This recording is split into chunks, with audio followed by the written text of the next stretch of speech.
cited. So who are these companies laying off? What's within your power to avoid these layoffs? First layer that goes out are the... Hello everyone, I hope this video will give you some insights on how to survive the tech layoffs or any layoffs in any given industry. I currently work at Microsoft as a technical program manager and I have survived 3 waves of layoffs so far. Obviously, there are no guarantees that the tips that I'm going to give you will work.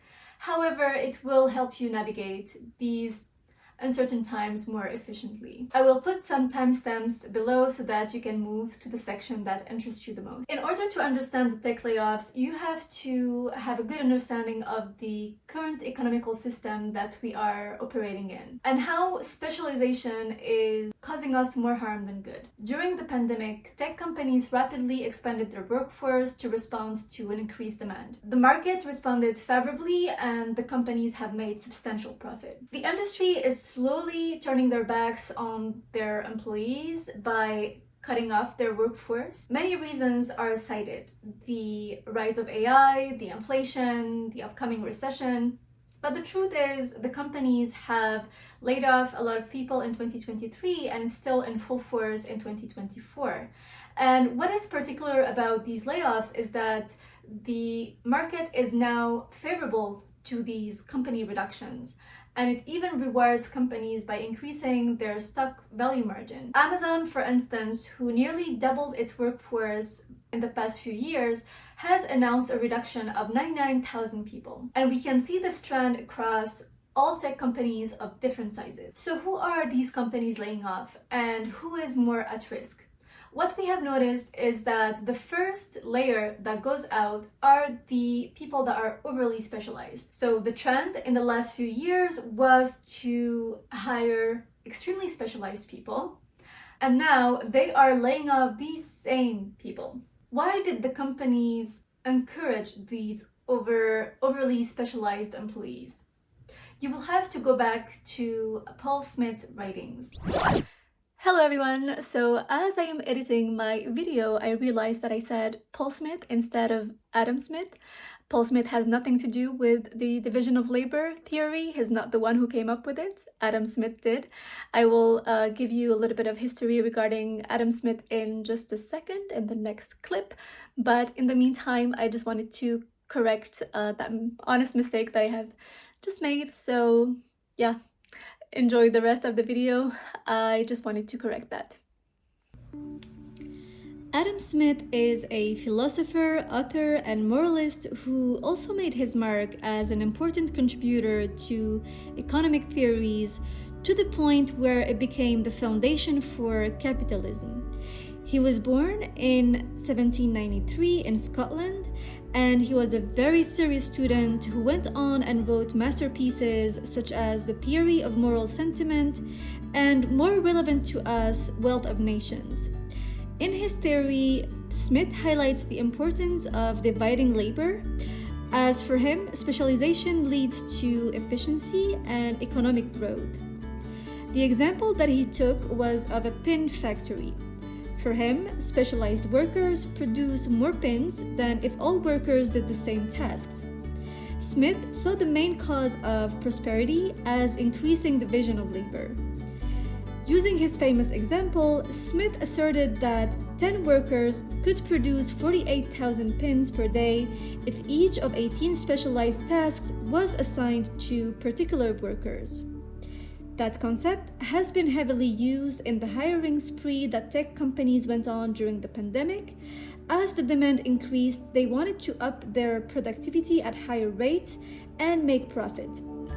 But they came to realize that one worker could actually do a lot of other things and cut substantial costs. So these same companies shifted gears, leading to the layoffs that we now know. Smith's logic, the division of production will increase productivity. And that's true to a certain extent. And it does help the companies, but it doesn't help the individual. And that's why you have to be really cautious when you are overly specializing yourself.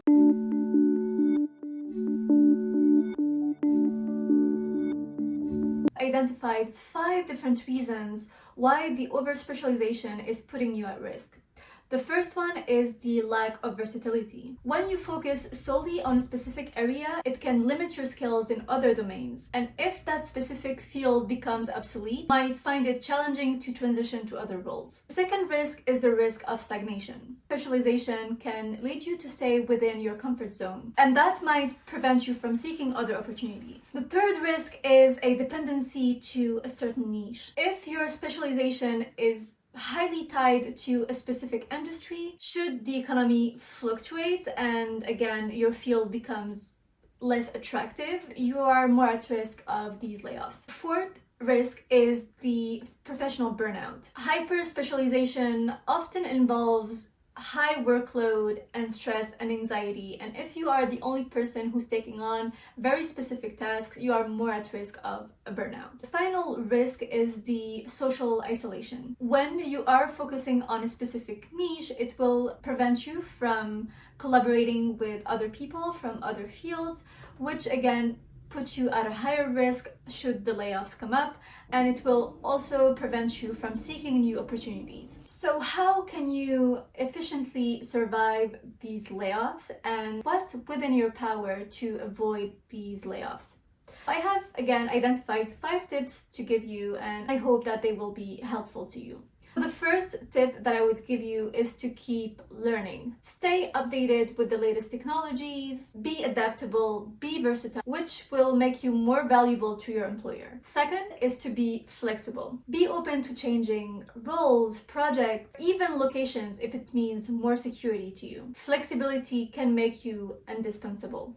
Tip is to build relationships. Networking within or outside your companies will offer you support and create new opportunities if the layoffs are imminent. The fourth tip is to show value. Make sure that everyone sees your hard work. Take on challenging projects and show how your work benefits the company. Last but not the least, fifth tip that I would give you is save money. Always have an emergency fund. Financial preparation is key. It will give you peace of mind and options if the layoffs do come up. In summary, you have to really find a sweet spot between specialization and being versatile, and always advocate for yourself. Stay informed about the company's targets and how they are moving, and if your job is at risk, you really have to network your way out and make sure you are on top of your skills and your network, which are the 2 things that can really save you if these layoffs do come up. I hope this video was helpful. If you have any tips, please share them in the comment section below so that we can help each other in these very uncertain times. Thank you for your time, and I will see you on my next one.